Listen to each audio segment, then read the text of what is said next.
What's going on, everybody? So apparently my other video for my saddlebag lids never actually uploaded because it was too long. So we're going to try to keep this one shorter. So the saddlebag lids themselves are from a company called Mutazua. M-U-Z-T-A-Z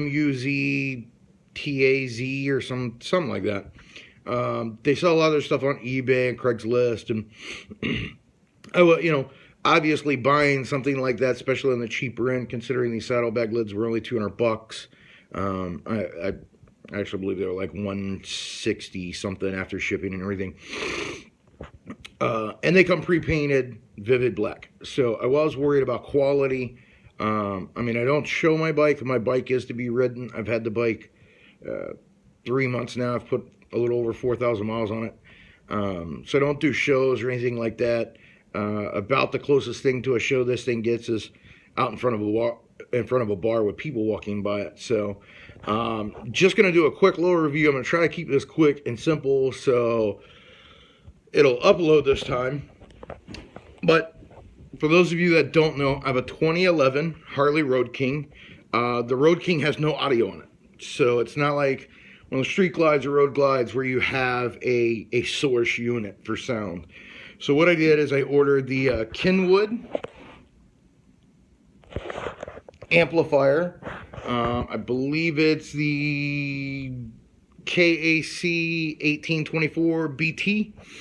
What I just showed you is the actual controller as well as the Bluetooth receiver. It has volume, track, source, so you can't even line in from a radio, and it's got play and pause. That is mounted in my saddlebag. It's a 400 watt by 4-channel amplifier. Now the Mutazua saddlebag lids, rather, like I say, they were, just under $200, somewhere right around there. And, of course, they have fingerprints on them now. But, I was worried about quality. For the fact that I have $500 in my audio right now, I'm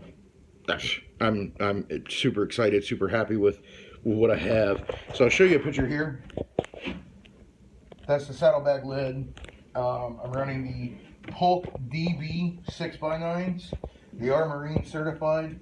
You can see the other one. Now I will say, these are ABS injected. They're not fiberglass. One of the things I did notice is right through here there is a little bit of warping, almost like when they injection molded it, they didn't let it cool before they popped it out of the mold. Once again, I'm not running a show bike. It doesn't have to be flawless for me. They look amazing. Everybody that sees them tells me how great they look. They do have metal grills over the speakers.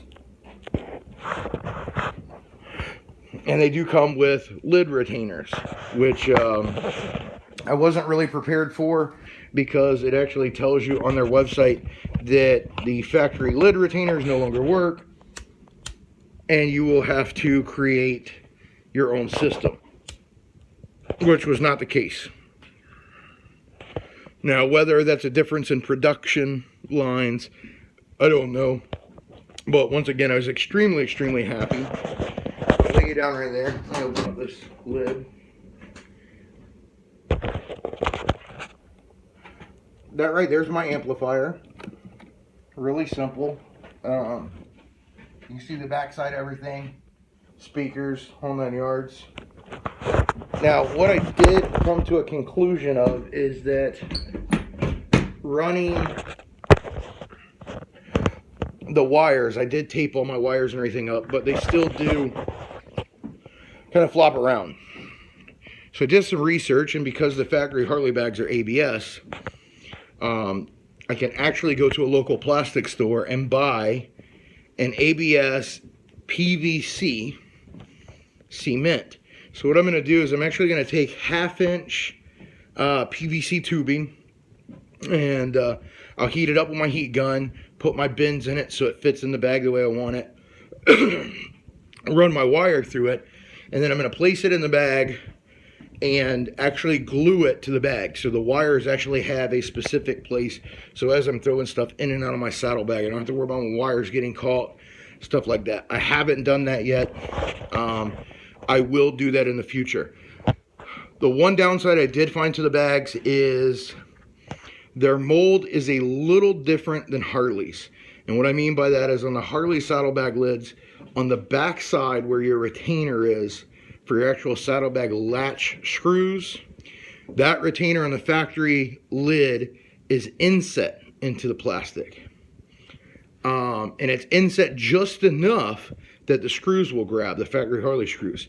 So I did outsource some screws from Home Depot, and they were longer.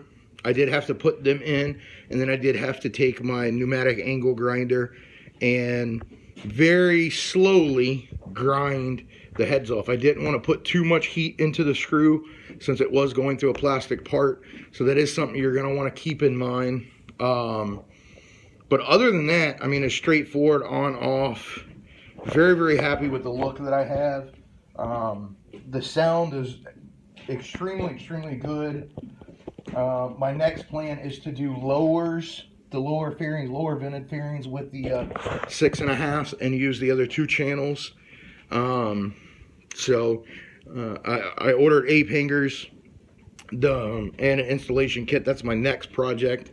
After I get the apes, then I'll do the lowers, and just keep an eye open for more videos. I'm going to try to review anything and everything that I buy for the bike.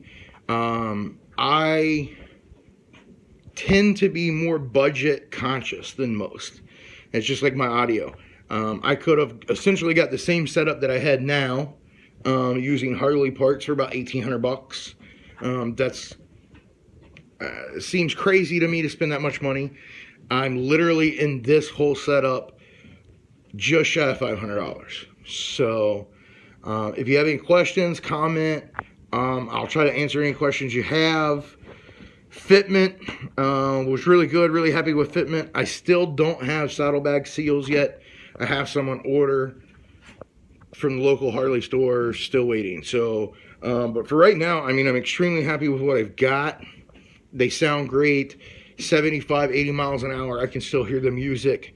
It's not as loud at 75, 80 miles an hour as obviously 35, 40 miles an hour is, just because of the wind. But when I do my front lower fairings and the 6.5s, I imagine having that sound out in front of me is going to change that dynamic quite a bit. So keep an eye out for other videos. I've got a lot coming. Here in the next 4 or 5 months, I'm going to start the FXR conversion. So for those of you that don't know, I'm going to take my Road King. I'm going to do an FXR T front fairing. There's one guy that makes a bracket. So when I order that bracket, I'll include all his information, and I'll let you guys know what I did, how I did it, what parts I used, where I got those parts, and I will break down pricing. So keep an eye out for other videos. Thanks for watching.